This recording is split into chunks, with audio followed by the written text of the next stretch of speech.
Urology വിഭാഗത്തിൽ laser ചികിത്സ പോലുള്ള അത്യാധുനിക ചികിത്സാ രീതികൾ ഉപയോഗിച്ച് ചിലവ് കുറവിലും വേഗത്തിലും സുരക്ഷിതമായും സുഖപ്പെടുത്തുന്നു. ഓപ്പറേഷൻ കഴിഞ്ഞാൽ അന്ന് തന്നെ നിങ്ങൾക്ക് വീട്ടിൽ പോകാം. മിംസ് ഹോസ്പിറ്റൽ, വണ്ടൂർ.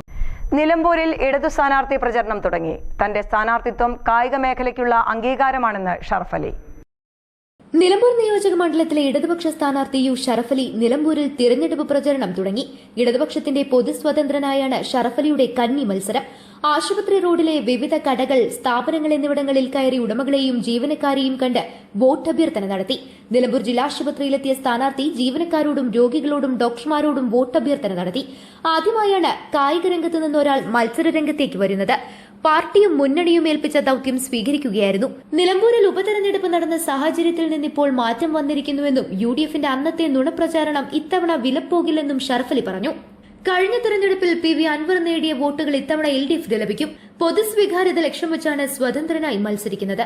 താൻ പുതുമുഖമാണെങ്കിലും തന്റെ കൂടെയുള്ള നേതാക്കളുടെ അനുഭവ സമ്പത്ത് തന്റെ സ്ഥാനാർത്ഥിത്വത്തിന് ഗുണം ചെയ്യുമെന്നും നിലമ്പൂർ മേഖലയിലെ കായിക പരിശീലനത്തിനുള്ള സൌകര്യങ്ങൾ തിരഞ്ഞെടുക്കപ്പെട്ടാൽ ഒരുക്കുമെന്നും അദ്ദേഹം വിശദീകരിച്ചു.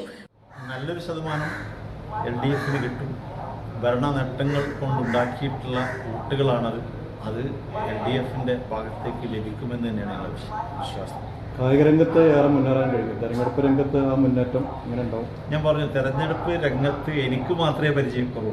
ഞാൻ പ്രതിനിധാനം ചെയ്യുന്ന പ്രസ്ഥാനത്തിനും മുന്നണിക്കും തെരഞ്ഞെടുപ്പിൽ നല്ല അനുഭവ സമ്പത്ത് അണികൾക്കുണ്ട്, നേതാക്കന്മാർക്കുണ്ട്.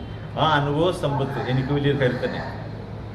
നമ്മൾ മറ്റ് മണ്ഡലങ്ങളൊക്കെ നോക്കുമ്പോൾ കായിക മൈതാനങ്ങളുടെ വലിയൊരു കുറവുള്ള മണ്ഡലമാണ്. ഇടതു മുന്നണിയും വലതു മുന്നണിയും ഒക്കെ വന്നിട്ടും ഇപ്പോൾ ഏറനാട് പോലെയോ മറ്റ് മഞ്ചേരി പോലെയോ ഒന്നും ആ രീതിയിലേക്ക് നിലമ്പൂർ കായിക രംഗത്ത് ഒരു മൈതാനം ഒരുക്കുന്നതിൽ ശ്രദ്ധ വന്നിട്ടുണ്ട്. അതിനൊരു പ്രാധാന്യം കൊടുക്കും. എന്താണ് കുറവുണ്ട് എന്നെനിക്ക് തോന്നിയിട്ടില്ല. എന്നാൽ മുൻ നഗരസഭാധ്യക്ഷൻ മാട്ടുമൽ സലീം, മുൻ ഉപാധ്യക്ഷ Aruma Jayakrishnan, CPM Nilambur area secretary K Mohanan, T Haridas, K Raheem, councillor PM Basheer, Padavetti Balakrishnan തുടങ്ങിയവരും കൂടെയുണ്ടായിരുന്നു. News bureau, Nilambur.